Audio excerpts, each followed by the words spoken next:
नमस्कार, मैं आपका प्यारा हितेश सैनी। आज हम 13.1 के क्वेश्चन नंबर 1 को सॉल्यूशन में कन्वर्ट करेंगे। सबसे पहले हम कोई भी क्वेश्चन को सोल्व करने से पहले हमें क्वेश्चन को सही तरीके से रीड करना होता है, क्योंकि अगर हम उस क्वेश्चन को सही तरह से रीड करेंगे तो सॉल्यूशन भी सही निकल के आएगा। तो इस क्वेश्चन को सही प्रकार से रीड करो, है ना। तो दो घन है, मैं बताता हूं कि क्वेश्चन क्या कह रहा है। दो घन है, प्रत्येक घन का जो है आयतन है ना वो 64 सेमी क्यूब है ना प्रत्येक का, और दो है तो 64 है ना। तो हमें इसकी भुजा नहीं दे रखी है ना। हमें कुछ चीजें ऐसे पता चल जाती हैं कि क्वेश्चन जब हम सोल्व करते हैं कि क्वेश्चन दे क्या रखा है और हमें क्या नहीं दे रखा और पूछ क्या रहा है, वो क्वेश्चन पढ़ने से हमें महसूस हो जाता है। पहली चीज, हमें भुजा नहीं दे रखी, हमें आयतन दे रखा है, इसलिए हम आयतन से भुजा ज्ञात कर सकते हैं, है ना। तो दो घनों को जोड़कर एक घनाभ बना रहे हैं और उस घनाभ का पृष्ठीय क्षेत्रफल ज्ञात करना है। तो हम क्वेश्चन को सॉल्यूशन में कैसे कन्वर्ट करेंगे वो देखते हैं, है ना। तो क्वेश्चन को सबसे पहले हमें यह देखना होता है कि क्वेश्चन में दे क्या रखा है ना।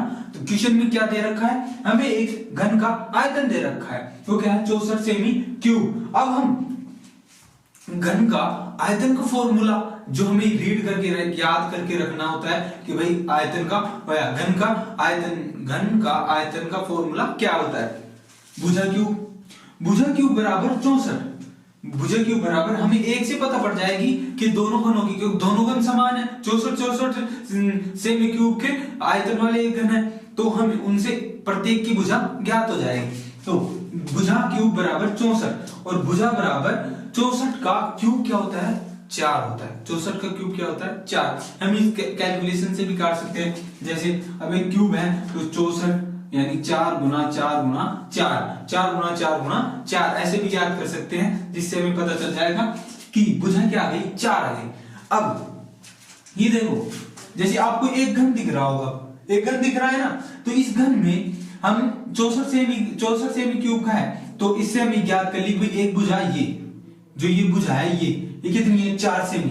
अब दूसरा घन भी सेम है, दूसरा घन क्या है सेम है, तो दूसरे घन की भी भुजा क्या हो गई 4 सेमी हो गई, यानी कि ये पूरी कितनी हो गई, ये घनाभ बन गया इतना बड़ा क्या बन गया घनाभ बन गया।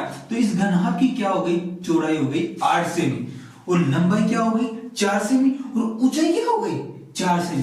तो इस प्रकार हमें घनाभ की लंबाई, चौड़ाई और ऊंचाई मिल गई है ना, तीनों मान मिल गए। तो अब हम क्या करेंगे, घनाभ का पृष्ठीय क्षेत्रफल ज्ञात करेंगे।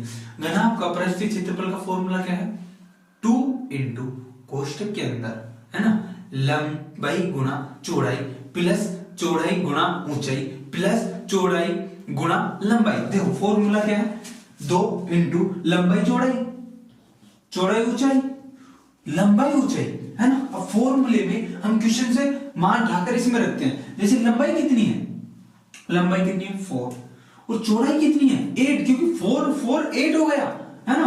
तो ये 8 इंटू 4 कितना हो गया 32 और चौड़ाई इंटू कितना, चौड़ाई इंटू ऊंचाई कितना हो गया 32, वही 8 इंटू 4 32 और लंबाई चौड़ाई कितनी हो गई 16। तो इस प्रकार से ये हो गया।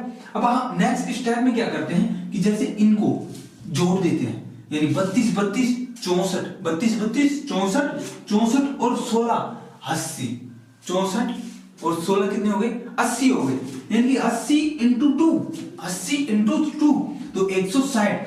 अब हमें क्या है घनाभ का पृष्ठीय क्षेत्रफल मिल चुका है, घनाभ का पृष्ठीय क्षेत्रफल मिल चुका है। तो ये क्वेश्चन पूछ रहा है, क्या पूछ रहा है घनाभ का पृष्ठीय क्षेत्रफल। जब भी तो मैं कहता हूं कि क्वेश्चन अगर हम रीड सही तरह से करते हैं तो हमारा सॉल्यूशन बिल्कुल बेहतरीन होता है। और जब हम क्वेश्चन सॉल्यूशन में कन्वर्ट करते हैं तो हमें ये याद रखना होता है कि क्वेश्चन में दे क्या रखा है और पूछ क्या रहा है और वो सॉल्यूशन में कैसे कन्वर्ट करना होता है। तो धन्यवाद, अब हम मिलते हैं नेक्स्ट क्वेश्चन में। आपकी जर्नी मंगलमय हो। धन्यवाद।